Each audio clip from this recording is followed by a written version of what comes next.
Kyotaro n'aime pas cette classe bruyante et se rend à la bibliothèque pour lire son livre. Contre toute attente, il y rencontre Anna.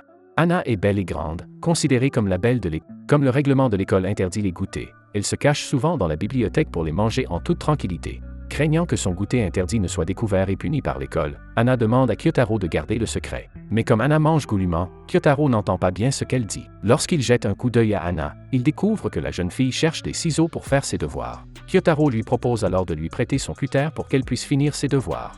Anna ne lui demande pas pourquoi il a un cutter sur lui, mais elle s'empresse de le remercier.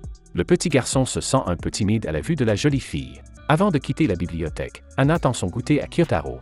Comme c'est mignon! Il croit à tort qu'Anna partage son goûter avec lui, alors qu'elle voulait lui demander de jeter l'emballage à la poubelle. Le lendemain, à l'école, Kyotaro voit son cutter sur le bureau. Il rougit à l'idée qu'Anna ait touché son cutter. Plus tard, la classe présente son travail de groupe et Kyotaro remarque un conflit entre Anna et sa coéquipière Moko. Moko se plaint de la mauvaise écriture d'Anna et elle réécrit leur projet, ce qui ne semble pas déranger Anna, mais elle a l'air triste pendant la présentation. Peu après, Kyotaro voit Anna pleurer à son bureau. Pour éviter que les autres ne la dérangent, Kyotaro gâche délibérément son projet, attirant ainsi l'attention de tous les élèves de la classe. Pendant la pause déjeuner, Kyotaro retrouve Anna à la bibliothèque et une camarade de classe nommée Honoka, qui est venue ici parce qu'elle a reçu une invitation d'un garçon, Kanta, qui l'aime beaucoup. Au moment où la jeune fille exprime son affection pour Honoka, Anna se rend compte qu'elle va probablement perturber leur rendez-vous. Par coïncidence, Kyotaro, qui se cache derrière la bibliothèque, fait accidentellement un bruit qui attire l'attention d'Anna. Elle s'approche donc de lui en faisant des bruits de chat pour l'aider à dissimuler leur présence. En voyant le nouveau couple s'entendre, les deux se sentent heureux et satisfaits. Après l'école, Kyotaro se rend dans une librairie où il retrouve Anna. Il s'avère qu'elle est un célèbre mannequin de magazine et qu'elle contrôle les ventes du magazine. Aujourd'hui, elle est habillée avec élégance et elle est magnifique. Elle s'attend à être reconnue et acclamée par ses fans, mais son enthousiasme à rechercher l'attention effraie les deux filles. La voyant embarrassée, Kyotaro ne peut s'empêcher d'acheter l'un des magazines d'Anna. Cependant, lorsqu'il regarde ses photos, Kyotaro sent le fossé qui les sépare.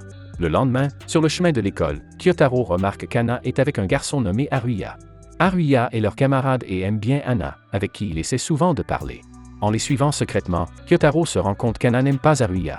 Pour interrompre leur conversation, Kyotaro fait tomber son vélo dans la rivière. Lorsqu'Anna lui demande pourquoi il a fait cela, Kyotaro lui répond qu'il a confondu la pédale d'accélérateur avec le frein. En entendant cela, Anna éclate de rire. Elle le trouve très intéressant et notre Kyotaro rougit du compliment. Mais même s'il est attiré par Anna, il n'abandonne pas l'idée de la tuer. Mais pourquoi?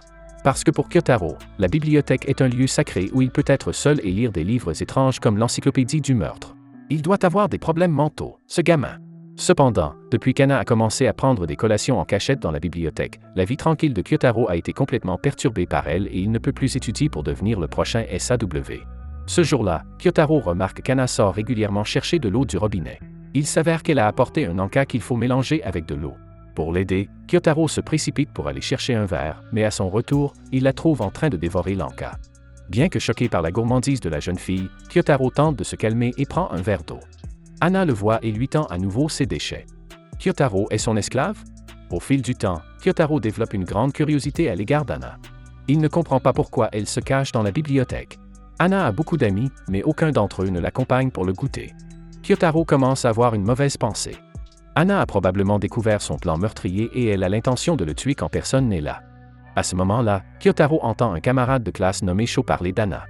Sho est un garçon pervers qui veut profiter du fait qu'Anna transpire beaucoup par ses journées chaudes pour voir quel genre de sous-vêtements la jeune fille porte. Apprenant la mauvaise idée de Sho, Kyotaro fait délibérément tomber son cutter sur le sol au moment où Sho passe, sabotant ainsi le plan de l'espiègle garçon pour qu'Anna quitte la salle de classe. Kyotaro voit à quel point Anna est soudée et heureuse avec ses amis et il se demande encore plus pourquoi cette fille doit aller manger en cachette dans la bibliothèque. Plus tard dans la bibliothèque, Anna emprunte l'éventail de Kyotaro, qu'elle trouve odorant, et lui demande de le sentir. Kyotaro ne peut pas refuser.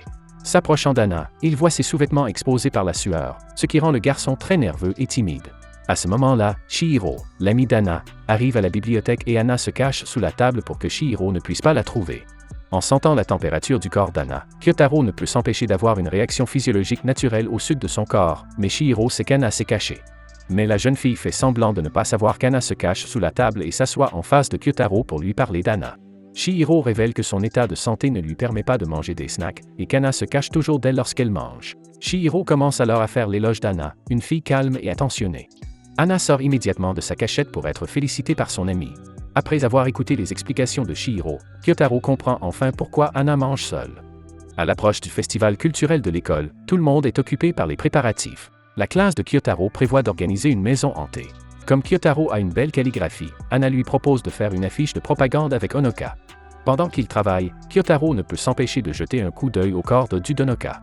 Anna est chargée de jouer un fantôme dans la maison hantée et lorsqu'elle émerge soudainement du puits, Kyotaro est pris par surprise. « Samara, c'est toi ?» Pendant ce temps, Honoka remarque le physique sexy d'Anna, ce qui fait que la jeune fille potelée se sent inférieure à elle. Kyotaro réconforte Honoka en lui disant que chacun a ses points forts et qu'elle ne devrait pas envier Anna. Cependant, il découvre que Honoka a écrit le nom de famille d'Anna sur la pierre tombale. Coïncidence? Kyotaro craint un conflit entre les deux filles et affirme qu'il a lui-même écrit le nom de famille. C'est alors qu'arrive Honoka, qui avoue que c'est elle qui a écrit le nom d'Anna sur la pierre tombale. Mais elle n'a pas l'intention de maudire Anna, et affirme qu'il s'agit simplement d'un nom de famille commun. En apprenant la vérité, Anna s'excuse auprès de Kyotaro de l'avoir blâmé. Kyotaro ne veut toujours pas que le nom de famille d'Anna figure sur la pierre tombale et y inscrit le sien. Après avoir dissipé le malentendu, Anna demande à Kyotaro de l'aider à se maquiller le visage avec du faux sang. Embarrassé, Kyotaro fait rapidement un point rouge sur son visage et s'enfuit. Pendant le festival de la culture, Kyotaro découvre que Haruya essaie à nouveau de se rapprocher d'Anna. Comme Haruya l'a aidé à récupérer son vélo, il pense qu'il n'est pas méchant, mais lorsqu'il voit Haruya et Anna ensemble, la jeune fille s'énerve. Il les suit donc, mais il est découvert par Anna. Anna invite Kyotaro à visiter la classe sur le thème de la ville d'il y a 80 ans, où Anna est surprise de trouver sa maison sur la carte. Kyotaro trouve cela fascinant et veut prendre une photo de la carte, mais Anna pense à tort qu'il lui propose de prendre une photo avec elle. La jeune fille prend alors son téléphone et prend un selfie avec lui. Dès que Kyotaro voit la photo, il sait qu'il est tombé amoureux d'Anna. Le rêve de Kyotaro est de mettre fin à la vie de tout le monde. Sa première cible est Anna, la plus belle fille de l'école. Kyotaro dessine une de ses histoires sombres. Lorsqu'il dessine l'héroïne, il ne peut s'empêcher de penser à Anna. Après la création, Kyotaro a mal à la tête parce qu'il a trop utilisé son cerveau. Il se rend à l'infirmerie où l'infirmière lui conseille de se reposer 1 heure. À sa grande surprise, Anna est sur le lit à côté de lui. En voyant son visage endormi, Kyotaro se sent attiré. À ce moment-là, Anna ouvre brusquement les yeux et la jeune fille est ravie de voir que c'est Kyotaro qui la regarde et non un inconnu. Après avoir appris que Kyotaro a mal à la tête, elle lui donne un comprimé. Au moment où Kyotaro s'apprête à prendre la pilule, il aperçoit un gobelet jaune près de l'évier. Comme il y a encore des gouttes d'eau sur le gobelet, il suppose qu'Anna vient de l'utiliser. Ce garçon espiègle ne peut s'empêcher de vouloir utiliser la même tasse qu'Anna, ce qui signifie l'embrasser indirectement, mais avant qu'il ne prenne une gorgée, il est interrompu par Anna qui s'apprête à partir. Quand Anna s'en va, Kyotaro remarque la chemise de la jeune fille à l'infirmerie. Il a entendu dire que les filles sentent toujours bon et il veut sentir la chemise d'Anna. À ce moment-là, l'infirmière revient, voit la chemise d'Anna et demande à Kyotaro de la lui rendre. Kyotaro peut enfin sentir l'odeur d'Anna comme il le souhaitait et une réaction physiologique se produit dans le sud. Lorsque Kyotaro retourne dans la salle de classe pour continuer son histoire, il surprend 3 garçons en train de discuter de sujets d'adultes. Sho pense même à demander à Anna si elle stimule ses parties intimes avec des jouets. Mais il n'a pas le courage de parler à Anna en personne et demande à Kyotaro de l'aider à lui faire passer un mot. Kyotaro ne veut pas qu'Anna connaisse les sales pensées de Sho et lui donne donc le papier où il dessine son héroïne inspirée d'Anna. Il ouvre alors le mot de Sho et découvre qu'il ne s'agit que de demander l'adresse d'Anna. Comme Kyotaro a donné son dessin à Anna, il doit le refaire. C'est alors qu'il apprend que Sho va demander aux filles de passer un test psychologique très obscène. Le garçon leur demandera de toucher son poing d'une main et selon la façon dont une fille le touchera, il connaîtra sa vision de l'intimité et sa position préférée. Les filles étant inconscientes, il commence son expérience. Moko pense que Sho veut simplement profiter de l'occasion pour toucher les mains des filles. Pour la rassurer, Sho emmène les garçons faire le test ensemble, mais les filles ne veulent toujours pas toucher la main de Sho, alors elles utilisent une règle ou même leurs pieds pour le toucher.